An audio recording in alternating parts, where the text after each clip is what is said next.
Hello, welcome back to the Miscellaneous channel where we do miscellaneous things. I'm Zeleny, and today I wanted to basically do my full makeup routine for you guys and also give advice that I've learned along the way. If you're someone that doesn't know a lot about makeup, doesn't know a lot about brands, doesn't know a lot about how to do makeup, what to look for, this is the video for you. I've done a few makeup videos on this channel. I usually do my whole face off camera and then just do the eye part in the video because for me, the eyeshadow and eye makeup is my favorite part of makeup. Hold on, I had a jewelry malfunction. As you can see, I'm not wearing any makeup right now, and by the end of this video, I will be hopefully looking great and glamorous.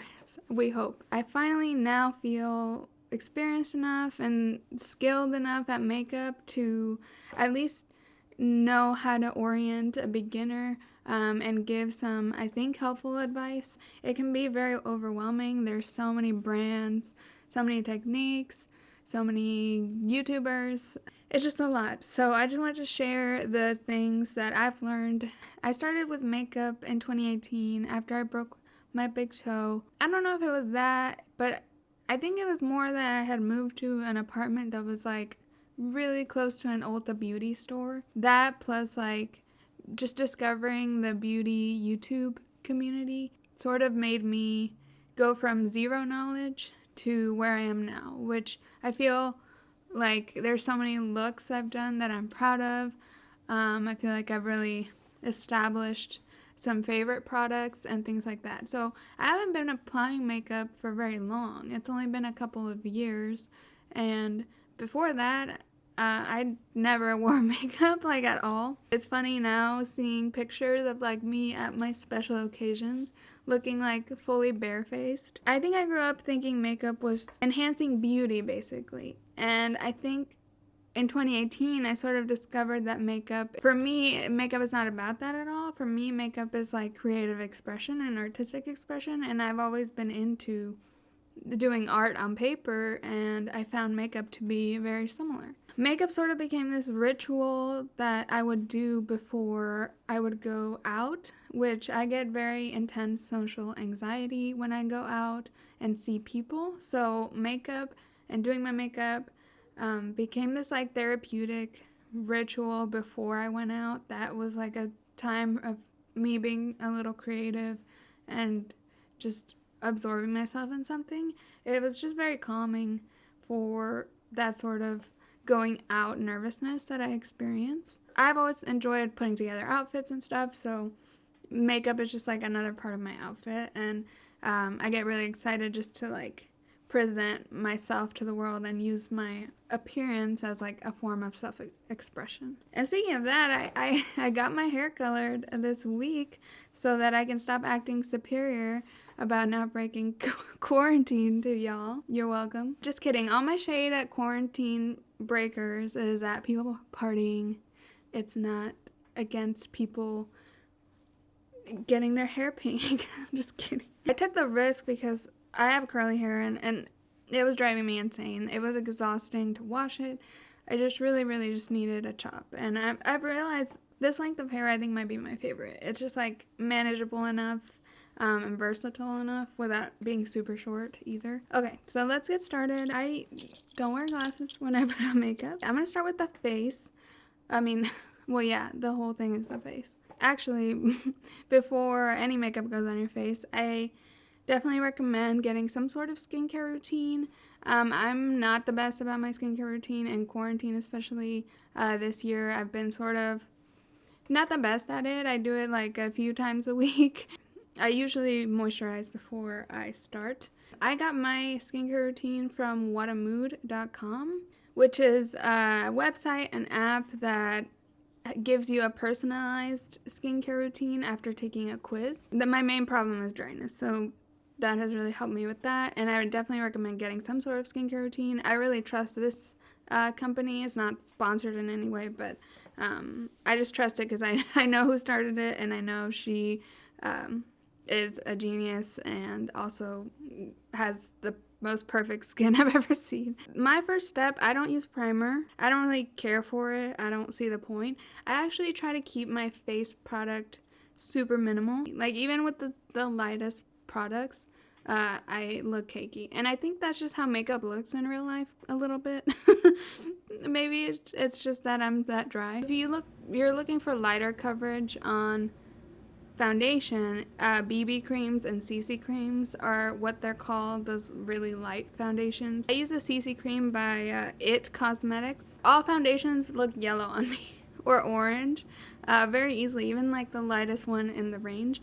So this is like sort of the fairest one I've found that is light coverage. It has SPF as well, which is a big deal apparently. I'm gonna try to give recommendations for drugstore products that I liked. I used to use the Maybelline BB cream. It worked fine. And then I use a sponge. There's a million lines of sponges. I think they all do the same exact thing. This is Beauty Blender. I think you're supposed to clean this sponge, but I don't know when's the last time I cleaned it. So that's probably why I have a bunch of pimples right now, because I haven't cleaned my sponge. The trick that everyone has with the sponge is to wet it beforehand. That's like a tip I've seen everywhere, so that it's damp. Not like sopping wet, but just like damp. It usually enlarges a little bit. I just do it because everyone says that's like the best way. I think face is where I feel most insecure about my makeup knowledge. But you're just supposed to like bounce it with the sponge throughout. I'm looking pretty ghostly. Usually at this point I look ghostly AF. Okay, next is concealer. This concealer was all the rage when I got into makeup. This is the Tarte Shape Tape concealer is what it's called. It's very, very dry and thick. I literally use that tiny dot and that's enough because it is so thick and so powerful. Concealers are mostly for concealing the eyes, lightening up the interior of the face, and you should always get a concealer that is 1 or 2 shades lighter than your foundation or whatever foundation product or skin, because that part under the eyes needs to be the brightest to make you look the most awake. This shade is definitely too light that I use. I just have so much of it and I need to use it. I haven't experimented much with concealers from the drugstore, so if you have any suggestions on that, let me know. Tarte is like a fancier brand. I've heard good things about the NYX concealer. I think NYX as a drugstore makeup brand, that's usually my go-to for just trying out stuff. Their lip products and like brow products for me are the best. Now I usually do blush. For blush, I had like a year or so ago, I took a break from like powder and started using these cream blushes from Glossier. They're the Cloud Paint. This one's in the shade Puff. I just wanted to try something by them, and this is the only thing I've tried. And I've enjoyed using a cream blush. Sometimes it's like popular with brands to put like glitter sparkles in blush, and I don't know if that's the best. Like I would save your glittery sparkle stuff for your highlighter products that come on at the end. For these cream blushes, I just pat them on. I find it hard to review blushes a bit because they all seem the same to me. I know. Nowadays, blush is all the rage and people put it everywhere. It's like the new highlighter and contour. That's another thing I've learned is how makeup trends really change over time. So you should try stuff out that looks cool, but be wary that stuff tends to go out of style easily. I try to keep in mind, like, am I buying it for the trend or because I really like it? So next in my routine, I do my bronzer. So I use the Physicians Formula Butter Bronzer. This is a drugstore brand, so it's cheap. And for bronzer, that's like darker pigment to put sort of just around the perimeter of the face to warm it up a bit. This bronzer is very, very minimal. I am not very experimental with that or face contour or anything. That's my face base makeup. Next, I usually do my eyebrows. I personally prefer pencil. There's a few different ways you can do your eyebrows. Pencil is one, and then there's like one where you like dip a brush into like a little cream and do it that way. For drugstore, I like the NYX eyebrow pencil, and for like more luxury, but it's not even that luxury, it's like $20 for an eyebrow pencil from Anastasia Beverly Hills. That's my other go-to. Right now I'm using this random one I got in like a subscription box. Unfortunately, I don't know the name of it, but it looks like the Anastasia triangle shaped one. So usually they come with a spoolie on one side. I usually brush up first and start in, work my way out. I focus on filling in like the gaps. So when I brush up, I try to line sort of the bottom edge of the eyebrow, and it's important you don't outline underneath where the hair starts. Go like on top of the bottom row of hairs, if that makes sense, because then you could end up with like a big outline around your eyebrow. And for the top, you can comb it down and you start to see where it's missing like outline. Cameron once told me he like couldn't tell the difference between my done eyebrows and not done. I'm just like, how? They look so different. If you have like hairy and unruly eyebrows like I do, brow gel can really help sort of keep them in place. I use this NYX Control Freak eyebrow gel. Nowadays, eyebrows trends are a lot more like hairy and gelled, but I really like personally having dark defined eyebrows, and those are very personal, dependent on what your natural eyebrows look like and what kinds of trends or types you like. I just find the pencil easiest to work with and most beginner friendly. Next is my favorite part, which is eyeshadow. Yay! It's the artistic coloring part of makeup. I use 3 main brushes for my eye application. This is the most important, small fluffy brush that is used to blend your eyeshadow out. The most important thing with eyeshadow is blending. This type of brush is really going to help. This is an Eco Tools, which is really a cheap brand, and I love this.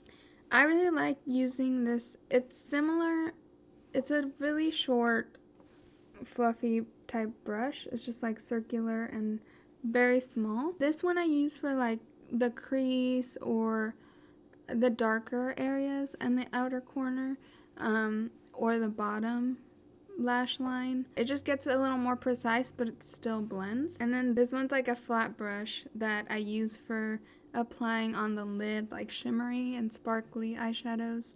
So these 3 are really my go-tos. Usually my finger does the job of this one pretty okay. It's not the most vital. I think these 2 are more important. Oh my god, should I bake? I'm gonna bake actually. So baking is when you put powder on parts of your face to set the cream products you put on. I used to do this as part of my routine, but I haven't lately, just because I usually just do makeup to film and I don't need to wear it for a long time. So my powder is this Pretty Vulgar. I got it in like a subscription beauty box I had like a million years ago. I had BoxyCharm. It's just like powder. You can try any brand. I haven't tried many. It's loose setting powder is what it's called. I dip my sponge that I use for concealer and just put it underneath my eye. You can do some down here. With the amount of, like the little amount of cream products I use on my face, I don't think that baking does too much. Mostly I use it to catch eyeshadow fallout. So like when you're applying eyeshadow, some of the color might fall onto your under eye and be really annoying to wipe off. Like it'll leave stains if it's a dark color that you're using. So the setting powder sort of serves as like a barrier for the eyeshadow falling down. And after you're done with your eyeshadow, you just wipe away this powder with a brush and it's gone. Okay, so for eyeshadow, I'm using this Urban Decay Born to Run palette. It's one of my few sort of big name brand eyeshadow palettes. I think this is around $50. And I've seen it on sale quite a bit, so maybe if you're looking for it, you can find it on sale. It's an older palette. If you like neutrals with some pops of color, I really like this palette. But it is more on the neutral side, and I'm using it today because I wanted to do a neutral look because I know that's more popular. Usually I do pink and purple is my favorite eyeshadow combination. If you're just starting out and really want a big variety of eyeshadow colors, I would recommend honestly the James Charles Morphe palette. I recently recommended it to a friend who really was just looking for the most variety she could get for her buck. Morphe as a brand is a little controversial in the YouTube space, but it's mostly like quality related issues and like a lot of influencer marketing. I don't know. The Gilded Rouge palette by Milani is a really good drugstore one. It's $20. Oh, ColourPop is another huge good and affordable eyeshadow brand. That's where I got my Sailor Moon palette.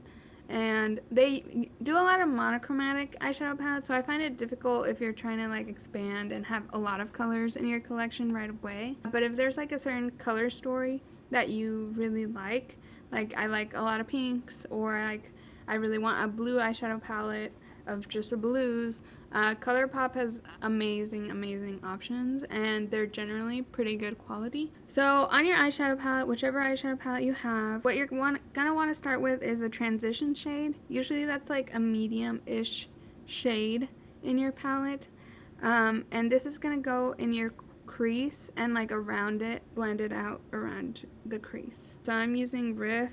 So usually first I pat it down in the crease with my fluffy brush and start from the outside and work your way inwards. You want to make sort of circular motions when you're blending and applying. Most palettes have transition shades in them. They should have no sparkles, so they're matte shades, not too dark and not too light. Circular motions and blend. Like most of eyeshadow application is just working it, and blending it. Transition shade done. Next I'm gonna grab the smaller, more condensed, fluffy-ish brush, and I'm gonna go into this shade Punk. So after your transition shade, you're gonna want to do a dark eyeshadow color in your outer corner of your eyelid. So again, I start first patting it down. You're gonna want to make like a C and go in that direction with the dark shadow. I like to follow sort of where my eyeliner is gonna go. You can start making like a blueprint. And so if you go too far, like I just did with your dark, you can go back in with that transition shade and just like help the two colors meet. Again, I always start by patting, then blending. I'm trying to make this routine or this look as general as possible so that you can follow along if you're struggling with eyeshadow. Do it with me. That outer corner should be like the darkest part. It's not a should be thing, but like this is just like sort of general eyeshadow technique. Like when you see diagrams on the back of eyeshadow palettes, this is usually what they're trying to get you to do. Next, you can do the most fun part, which is the shimmer, the sparkly part. So I'm actually going to use this gold shade on this palette just because I swatched it here. So you can always like dip your finger and check how the eyeshadow is going to look. I really liked how shiny and coppery this Ignite color was. I'm going to grab my flat brush. A popular technique is with the same brush, I go into my concealer and put a little concealer just on the lid, and then you put your shimmery shade on top of it. That's called a cut crease, and That's more of a technique I would use if I was using like a totally different color, like a bright blue or something that won't blend in well with these browns necessarily. So if you're really trying to get a color to pop, put down some concealer with the same little brush. Put down a little of your concealer there, and then that shadow will have a better time sticking, and it'll have like a blank canvas to really pop its color. For this flat brush, I swipe it, and then you're gonna swipe onto your eye. This isn't circular motions anymore. It's full wipe. This shimmer shadow is usually the star of the show for your eyelid. A lot of times I'll go in with like a similar sparkly shimmer shade as the one I just used and put it as a bridge between the outer corner dark part and that middle eyelid section. Accelerate, I'm going to use that. It's like a reddish. And that I'm going to use sort of same wiping motion, but just like a little bridge on the outer half of the eye. Okay, so next I'm going to go ahead and do my lower lash line. I'm going to use this bright orange, Baja. This is not a shiny shade. Again, it's matte. For lower lash line, you want to like put your mirror higher up and tilt your head down. So this point is a really good opportunity in the lower lash line to add like a bright pop of color if you want to. I didn't this time because this palette doesn't really have any bright pops of color. Finally, the last step of the eyeshadow generally is to add like a very light or shimmery, bright shimmery shade on the inner corner. I use this shade right here, Stranded. I like to put it a little lower too, the bottom lower corner.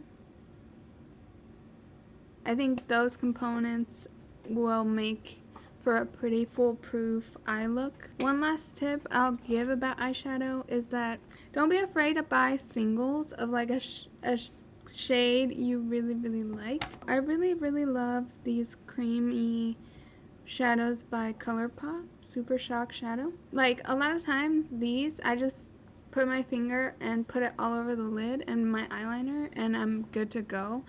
I end up using these more than my eyeshadow palettes, and like a lot of times I'll find myself wanting an eyeshadow palette and then realizing it's like one shade in there I really like the one pink shade, and it's just easier to just get a single. So single eyeshadows do exist and they're good for like a color you really love. So next is eyeliner. My holy grail product for this is the NYX Epic Ink Liner. I just really like it. It's kind of like a liquidy brush. I was using the Lady Gaga one for a bit and I use it still sometimes, but that's a felt tip, which is more a little bit like a marker. It's still like a bit of a flexible tip, but I don't like the felt ones as much. I feel like they don't move as easily, and this is more of like a brush. I do a big cat eye, and my suggestion for doing eyeliner, it definitely takes practice, so don't get discouraged. My recommendation for eyeliner is to hold your mirror lower and just look down and do your eyeliner that way with your eyelids relaxed and almost like as closed as possible. And I start with the top and outline that and then connect that down.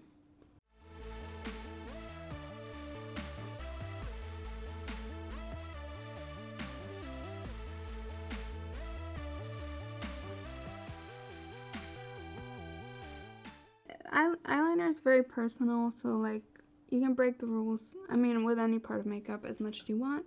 I just find that following the natural line of the eye has worked best for me. So I work from outside in. First I get the wing down, and then I come here and do very thin line above my lashes and sort of thicken it as I go.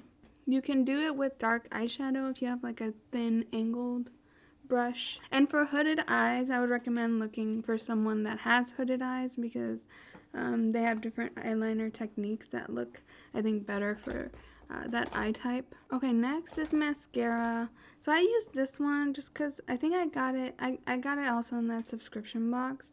I think the Maybelline mascaras, the drugstore ones, those are ones I've liked.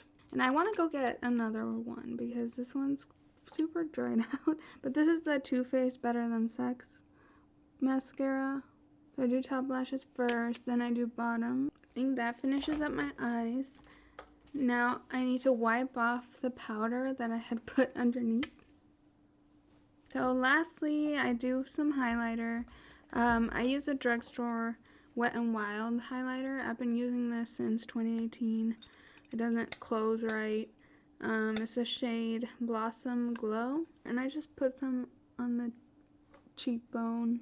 Lastly is lips. Okay, so I had mentioned NYX for lip products. I really like their small little matte lips if you're looking for matte style lipsticks. I think right now gloss is much more trendy than the matte formula, but for a more matte finish, I really love these ColourPop ones. They're very affordable.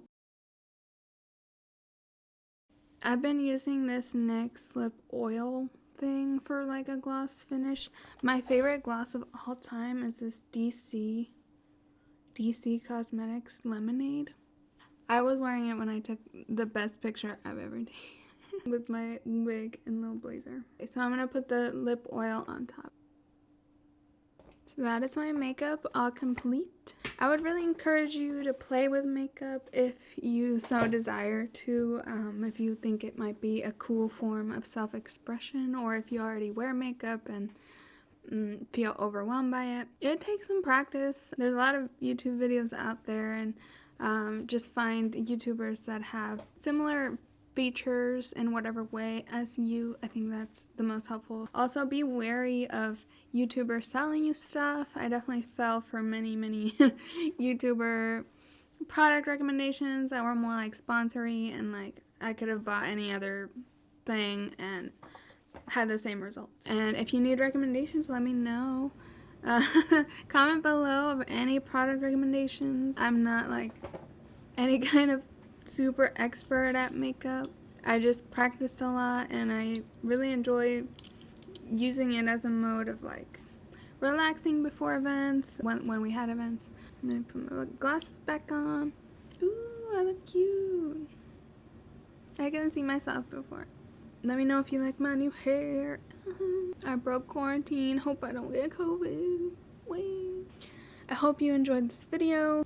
So yeah, that is my basic go-to makeup routine. Be sure to follow me on Instagram and Twitter at Miscellaneous for updates on when I release new videos. Make sure you like and subscribe this video. It really helps me out.